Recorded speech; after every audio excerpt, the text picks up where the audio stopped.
देखिए, प्रकृति का एक सामान्य नियम है, अघोषित नियम है कि प्रकृति संतुलनकारी है। जहां ज्यादा गर्मी पड़ जाए वहां बादल लाकर बरसा देती है।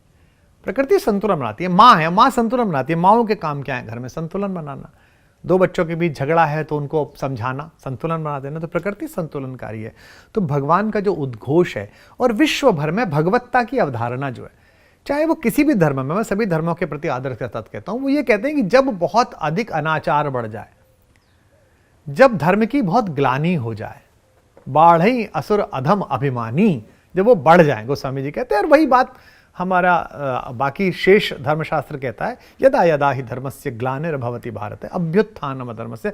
भगवान वेदव्यास महाभारत के माध्यम से उनके श्रीमुख से कह रहे हैं। तो ये प्रकृति का संतुलन मैं जो अपने अपने राम के माध्यम से कर रहा हूँ पिछले 6-7 वर्षों से, वो मूलतः राम कथा नहीं है। वो राम कथा के चारों तरफ वर्तमान जीवन में जीने योग्य जो संजीवनियाँ हमें मिल सकती हैं, जैसे एज ए फैमिली मैन, एक पारिवारिक व्यक्तित्व के रूप में, पारिवारिक मर्यादाओं के पोषक, राजनीति की मर्यादा के पोषक, संस्कृतियों की मर्यादा के पोषक राम कैसे हैं। जैसे मुझसे अभी अपने अपने राम में किसी ने सवाल पूछा कि एक तरफ तो भगवान ने बाली का वध कर दिया इस अपराध में कि उसने जो है सुग्रीव की पत्नी का हरण किया, अनुज वधु भगिनी सुत नारी सुन सठ कन्या समेचारी। भगवान ने ऐसा कहा कि छोटे भाई की जो बहू होती है वो बेटी के समान होती है, और तूने इन्हें कुदृष्टि बिलो कहीं जोई ताहि हने कछ दोष न होई। और दूसरी तरफ विभीषण का विवाह जो है वो मंदोदरी से करा दिया। तो ये कैसे हुआ? एक तरफ तो मैंने उनको बहुत सरलता से, जो मैंने उपनिषद परंपरा से सीखा है, अपने पूज्य पिताजी से सीखा है, गुरु परंपरा से सीखा है, कि भगवान संस्कृतियों के पोषक हैं। ऋक्ष परंपरा में, ऋक्ष संस्कृति में, जहाँ लंका में ये विवाह हुआ है, वहाँ ये जायज है, ये लीगल है, ये विधिक है, ये वैधानिक है। और जहाँ आपकी नैसर्गिक संस्कृति है किष्किंधा, जहाँ विशेष नर, वन्य नर, वानरः, विशेष नर इति वानरा, जंगल में मतलब बंदर नहीं, जिनमें विशेष गुण हैं नरों के, डाली से डाली चले जाना, लंबी छलांग लगा देना।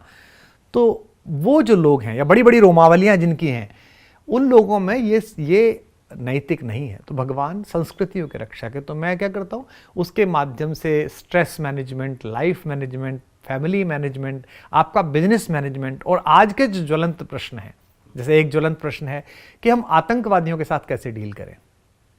रामकथा बताती है कैसे डील करें। आतंकवादी अगर अपनी स्लीपर सेल भारत में भेजता है, जो आज भी भेजता है, खर, दूषण, ताड़का, त्रिशरा, सुबाहु कौन है? इनका हेडक्वार्टर कहाँ है? इनका हेडक्वार्टर लंका में है। ऑपरेट कहाँ करते हैं? ऑपरेट करते हैं भोले भाले भारतीयों के बीच में। और क्या ऑपरेशंस करते हैं? हमारी अर्थव्यवस्था का केंद्र गाय और हमारी बुद्धि विशेषता का केंद्र गुरुकुल, इन दोनों को नष्ट करते हैं। क्योंकि उस समय में सारी इकोनॉमिक्स गाय पर केंद्रित थी। गाय जो दूध देती थी उससे बच्चे स्वस्थ होते थे, अच्छे पौष्टिक बनते थे। गाय जो बछड़ा देती थी उससे बैल के रूप में काम आता था। गाय जो घी बनाती थी वो हमारे परिवार में काम आता था। गौ माता जो गोबर देती थी वो हमारी लिपाई और घर बनाने के काम आता था। और गौमूत्र जो है उससे विशेष प्रकार की हम जो है अपने उर्वरक तैयार करते थे, और उसके गोबर से जो खाद बनता था उससे हमारे खेतों में सोना चांदी जैसी फसलें वो हमें पृथ्वी माता देती थी। तो हमारी पूरी इकोनॉमिक्स की धुरी क्या थी? गाय थी। तो इन्होंने उन्होंने कहा कि विप्रधेनु। अब विप्र का मतलब ये ना समझे कि आप ब्राह्मणों का बचाव करने के लिए भगवान, नहीं। विप्र अर्थात जो द्विज, जो दूसरी बार जिसका जन्म हो। द्विजायते इति द्विजः। हमारा जन्म एक बार हुआ पहले, तब तक हमें ये पता नहीं था हमारी लाइफ का मोटो क्या है। फिर हम दोबारा पैदा हुए ज्ञान के माध्यम से। आपको पता चला कि आपको वैज्ञानिक बनना है, आपको पता चला कि आपको खगोल शास्त्री बनना है, आपको पता चला कि आपको नेतृत्व क्षमता में, राजनीति में जाना है, आपको पता चला आपको प्रशासनिक अधिकारी बनना है। तो ज्ञान का एक नया जन्म हुआ। तो दूसरी बार जिसका जन्म हुआ द्विज, तो उस विप्र के लिए, उस धेनु के लिए, इसके उद्धार के लिए उन्होंने मनुज रूप में अवतार लिया। तो मैं क्या प्रयास करता हूँ रामकथा के माध्यम से कि जो, और मुझे बड़ी प्रसन्नता है कि अगर 1 लाख आदमी आते हैं एक सैंपल साइज में, कभी 1.5 भी आते हैं, कभी 50,000 भी आते हैं, तो उसमें 70 से 80% लोग वो होते हैं जो 30, 35 और 40 से नीचे के हैं। अभी मुझे जयपुर में 11वीं क्लास में एक क्रिश्चियन स्कूल में पढ़ने वाले, जो Saint Mary, Saint Jesus type होते हैं, उनमें पढ़ने वाले एक बच्चे ने मुझे अंग्रेजी में लंबा खत लिखा कि मैं अपनी माँ के साथ 3 दिन आया। उस बच्चे का नाम है अनिरुद्ध। तो उसने मुझे, अनिरुद्ध चतुर्वेदी, उसने मुझे लिखा कि मैं आया और मैंने 3 दिन सुना आपका ये, और मुझे इससे ये प्राप्त हुआ, मुझे ये प्रसंग अच्छा लगा, मेरी इस क्वेरी का समाधान हुआ, और मेरी कुछ और क्वेरीज भी हैं, जब आप अगले सेशन करें तो मुझे बताइएगा, I will like to attend. तो मैं यही चाहता था कि वो आए। तो राम कथा के माध्यम से जो जनता में बात जा रही है, इसके माध्यम से मैं स्वयं को भी संजीवनी दे रहा हूँ। देखिए, प्रकृति का एक सामान्य नियम है, अघोषित नियम है कि प्रकृति संतुलनकारी है। जहां ज्यादा गर्मी पड़ जाए वहां बादल लाकर बरसा देती है। प्रकृति संतुलन बनाती है। माँ है, माँ संतुलन बनाती है। माँओं के काम क्या है? घर में संतुलन बनाना। 2 बच्चों के बीच झगड़ा है तो उनको समझाना, संतुलन बना देना। तो प्रकृति संतुलनकारी है। तो भगवान का जो उद्घोष है, और विश्व भर में भगवत्ता की अवधारणा जो है, चाहे वो किसी भी धर्म में, मैं सभी धर्मों के प्रति आदर के साथ कहता हूं, वो ये कहते हैं कि जब बहुत अधिक अनाचार बढ़ जाए, जब धर्म की बहुत ग्लानि हो जाए, बाढ़ई असुर अधम अभिमानी, जब वो बढ़ जाए, गोस्वामी जी कहते हैं। और वही बात हमारा बाकी शेष धर्मशास्त्र कहता है, यदा यदा ही धर्मस्य ग्लानिर्भवति भारत, अभ्युत्थानम धर्मस्य। भगवान वेदव्यास महाभारत के माध्यम से उनके श्रीमुख से कह रहे हैं। तो ये प्रकृति का संतुलन है। तो एक समय ऐसा आया भारत में 2 बड़ी लैब थी डिफेंस की, जो विश्व को बचाती थी। एक लैब थी दक्षिण की, जिसके सबसे बड़े आचार्य और कुलाधिपति थे अगस्त, महर्षि अगस्त। दूसरी लैब थी उत्तर की, जिसके कुलाधिपति और आचार्य और आविष्कारकर्ता थे महर्षि विश्वामित्र। पर इन दोनों के साथ एक समस्या थी कि इनकी आयु हो गई थी, इनका वार्धक्य आ गया था, और इनकी जो क्षमता, जो गुरुता, जो तेजस्विता, जो प्रताप, जो युवता, जो नैसर्गिकता, जो तीव्रता, जो उत्साह, जो क्षमता युवावस्था में होती है, उतनी नहीं थी। फिर भी तेजस्वी थे। ये चाहते थे कि एक ऐसा सुपात्र ढूंढें जिसे सारी विद्याएं दे दें, जिसे हम माया कहते हैं। एआई आजकल बहुत महत्वपूर्ण है। खर क्या है? खर दूषण एआई है। खर दूषण को की जो सेना है वो एआई की सेना है। तो भगवान ने उसका सॉफ्टवेयर इतना हैंग किया है कि हर एक व्यक्ति को दूसरे में राम दिखाई देता है। और उन्होंने यही कहा था कि राम ये ऐसा है, लक्ष्मण ऐसा है, इसके ऊपर टूट पड़ना है। तो उन्होंने क्या करा, आधी सेना अब जो एक दूसरे को काटने लगे और वो मर गए। एक बाण काटी सब माया। ये क्या है? एक बाण से सारी माया काट दी। ये एक एंटर बटन है, ठक। इसके लिए कौन चाहिए? सॉफ्टवेयर का जीनियस चाहिए, जिसको ये एक परंपरा किसी ने सौंपी हो। मैं ऐसा पर्सनली मानता हूं।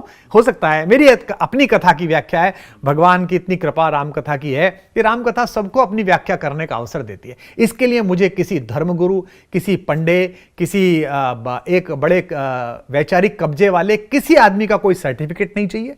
और सबका विरोध ठेंगे पे। राम मेरे भी है, मानस मेरी भी है, कथा मेरी भी है, मैं अपने हिसाब से गाऊंगा। जिसको सुननी है वो सुनेगा, जिसको नहीं सुननी है वो नहीं सुनेगा। इसमें कोई समस्या नहीं होती। ये किसी और धर्म के बारे में बात नहीं है कि मैं पहले माफी मांग लेता था कि भैया गलती हो गई होगी, या अब मांग लूं। अब मैं कुछ ऐसा नहीं करता, ना मैं करूंगा, क्योंकि राम की ठेकेदारी तुम्हारी नहीं है, किसी राजनीतिक दल की, किसी वैचारिक की, किसी की नहीं है। जितना राम तुम्हारा है उतना राम मेरा है। तुम मर्यादा पुरुषोत्तम भगवान श्री राम बोलोगे। मैं मेरठ कमिश्नरी का रहने वाला हूं, मुझे राम कहने में ज्यादा आनंद आता है, मुझे कन्हैया कहने में ज्यादा आनंद आता है, बाकी बिहारी जी कहने में कम आनंद आता है। तुम अपने आनंद के हिसाब से बोलूंगा। तो 2 बड़ी लैब थी। एक लैब थी विश्वामित्र की, एक लैब थी अगस्त की। और इन दोनों लैब को थोड़ा कमजोर होते देखकर, इनका प्रभाव कमजोर होते देखकर स्लीपर सेल्स ने भारत में आतंक मचाया। और इस पूरे भारत का जो बड़ा विश्व भाग था, जिसमें विश्व के अन्य हिस्से भी सम्मिलित थे, इनको कमजोर करने के प्रयास किए, इकोनॉमिक रूप से और इनको बौद्धिक रूप से। क्योंकि भारत शब्द का अर्थ ही है जो प्रकाश की साधना में निरंतर रत हो, जो ज्ञान की साधना में निरंतर रत हो। तो इंटेलेक्चुअल प्रॉपर्टी ही हमारा असली बायस था, असली ताकत थी पूरे विश्व में चेतना की। तो उन्हें एक व्यक्ति मिला जिसे भगवान का अवतार हम कहते हैं, कि भगवान विष्णु ही स्वयं आए थे। और वाल्मीकि रामायण में कहते हैं, नारद जी जब संवाद करते हैं वाल्मीकि जी से, तो श्रीमद् वाल्मीकि रामायण में भगवान वाल्मीकि द्वारा एक शब्द आता है कि रामो विग्रहवान धर्मः। राम कैसे हैं? जैसे धर्म ने ही विग्रह धारण कर लिया हो, शरीर धारण कर लिया हो। बाकी प्रशंसा है, इक्ष्वाकुवंश प्रभवो रामो नामः जनः श्रुतः, उनकी खूब सारी तारीफ है। बाद में कहता है रामो विग्रहवान धर्मः। तो स्वयं धर्मी आ गया। तो उन्होंने एक व्यक्ति ढूंढा, एक अवतार ढूंढा, अवतार ने उन्हें ढूंढा, ऐसी संरचनाएं बनी, और उन्होंने जो कुछ उनके पास था वो सब उन्हें दे दिया। और भगवान ने इसका उपयोग कैसे किया? भुज उठाए प्रणकीन, निश्चरहीन मही करो, मैं जितने भी ये बुरी तत्व हैं, जितना भी असद पक्ष है, खल पक्ष है, इससे पृथ्वी को मुक्त कर दूंगा।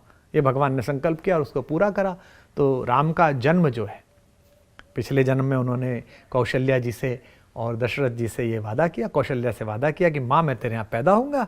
जब पैदा हुए, जब पालने में आए, तो उसी तरह विष्णु की तरह धीर गंभीर रहे, उसी तरह विष्णु की तरह तेजस्वी रहे, ना बाल लीला करें ना कुछ करें। तो माँ ने उनसे प्रार्थना करा, कीजिए शिशु लीला।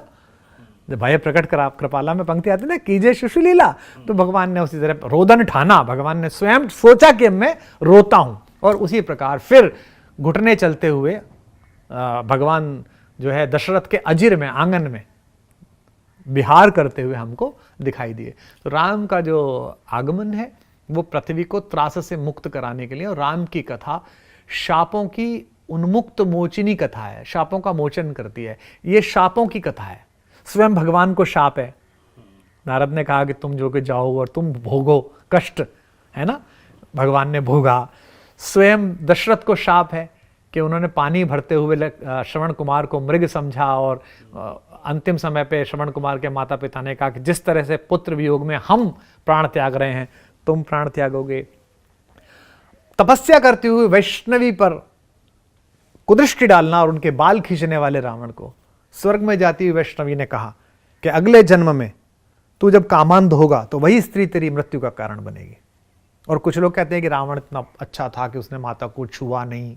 कोई अच्छा नहीं था जी, उसको इस शाप का पता था कि माता ने, वैष्णवी ने उसे शाप दिया था कि अगर तू इच्छा के विरुद्ध किसी स्त्री को छुएगा तो तेरे ये 10 शीश 100 खंडों में विभक्त हो जाएंगे, एक एक सिर जो है 10 बार पटेगा तेरा। तो वो अपने डर की वजह से नहीं छू रहा था।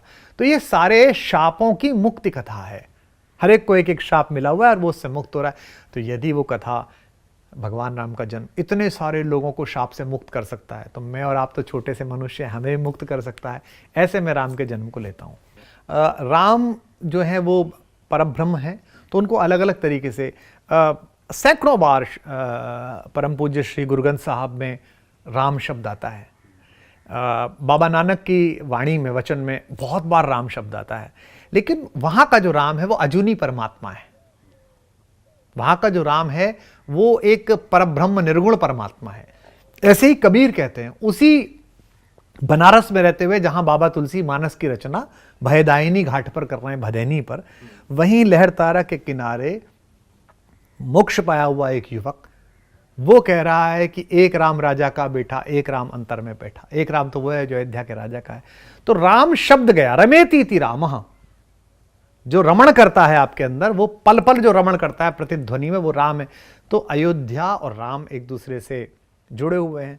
हालांकि गोस्वामी जी ये भी कहते हैं, अवध तहां जहां राम निवासो, जहां राम निवास करेंगे वहीं अयोध्या है। जब लक्ष्मण जी मांगने के लिए गए अनुमति सुमित्रा जी से कि मैं जाऊं, तो उन्होंने कहा कि जो पे राम सिया बन जाही, अगर राम और सिया बन जा रहे हैं तो अवध तुम्हार काम कछु नहीं। बेटा अयोध्या में तेरा क्या काम है? और मैं तुझे गलत फहमी है कि मैं तेरी माँ हूं। तेरी माँ तो वैदेही है, पिता राम सब भांति सनेही, और राम तेरे पिता हैं। और ये अगर दोनों जा रहे हैं तो कहा दिवस जहां भानु प्रकाशु, दिवस कहां होगा? जहां सूर्य निकलेगा। और अयोध्या कहां होगी? जहां राम रहेगा। तो इस पूरे भारत को अपने चरणों से छूकर भगवान ने अयोध्या बनाया है। तो एक अयोध्या जी तो है, लेकिन पूरे भारत में जहां जहां से भगवान का जाना हुआ है, राम वनगमन पथ अगर आप भारतीय मानचित्र पे बनाइए तो राम यूं चले, इलाहाबाद आए, इलाहाबाद से यूं गए, दंडकारण्य आए, लौट के गोदावरी तट पे आए और फिर नीचे गए। तो आप ध्यान से अगर उस पर एक पेंसिल फेर दें तो वो अक्षर बनता है रे। तो मैं जब उसको देखता हूं तो मुझे लगता है कि भगवान ने भारत भूमि पे अपने चरणों से इनिशियल कर दिया। जैसे होता है ना छोटे से हस्ताक्षर बिठा देना चिड़िया, ऐसे इनिशियल बिठा दिया है अपना, उसी मार्ग से निकले भगवान। तो अयोध्या और राम असंपृक्त है। अवधपुरी मम पुरी सुहावन, भगवान को भी अवधपुरी का स्मरण आता है। भगवान ने भी अयोध्या को बड़े मन से स्मरण किया है। यह दुर्भाग्य है कि उसी सरयू के तट पर रक्तपात हुआ। यह दुर्भाग्य है कि एक ही चेतना के मंदिर के लिए इतना राजनीतिक वितंडा हुआ। यह दुर्भाग्य है कि 500 वर्ष एक संघर्ष चला। यह किसी भी प्रकार से नहीं चलना चाहिए। निस्संदेह जब यह शुरू हुआ तब भी तात्कालिक राजनीति का ही प्रभाव था। उस व्यक्ति के शासन में जिसने इसको तोड़ा मंदिर को, उस व्यक्ति के शासन में कहीं भगवान का कोई वर्चस्व बीच में नहीं आ रहा था। उसकी मालगुजारी पे, उसकी लगान पे भगवान के मंदिर से कोई असर नहीं पड़ रहा था, लेकिन उसे अपने अनुचरों को और अपने पीछे चलने वाले लोगों को धर्म के नाते जोड़े रखने के कारण यह काम करना था, और ये उसने गलत काम किया। और उसके बाद जो संघर्ष हुआ वो भी राजनीति प्रेरित था। मेरे जैसा आदमी तो यह चाहता है कि देश में जो 2-3-4 स्थान ऐसे हैं, चाहे वो काशी है, चाहे वो मथुरा है, वहां हमारे दूसरे पक्ष के साथी स्वतः स्फूर्ति के साथ कहें, क्योंकि जिसने तोड़ा था वो जो साथी आज हैं जो इसका पक्ष ले रहे हैं, वो इनके भी पूर्वजों का हत्यारा था। आने वाला व्यक्ति केवल मेरे पूर्वजों का हत्यारा नहीं था, वो इनके पूर्वजों का भी हत्यारा था। यानी कि वो भारत का सम्मिलित दुश्मन था। वो एक ऐसी जगह से आया था जिससे भारत का कोई मतलब नहीं है, घोड़े पे चढ़कर, ऊंट पे चढ़कर। वो तो आक्रांता ही था। तो आक्रांता के किसी दुष्कृत्य का समर्थन करना केवल इसलिए कि वो एक धर्म विशेष से है, या मैं अपने किसी दुष्कृत्य का समर्थन करूंगा धर्म विशेष से,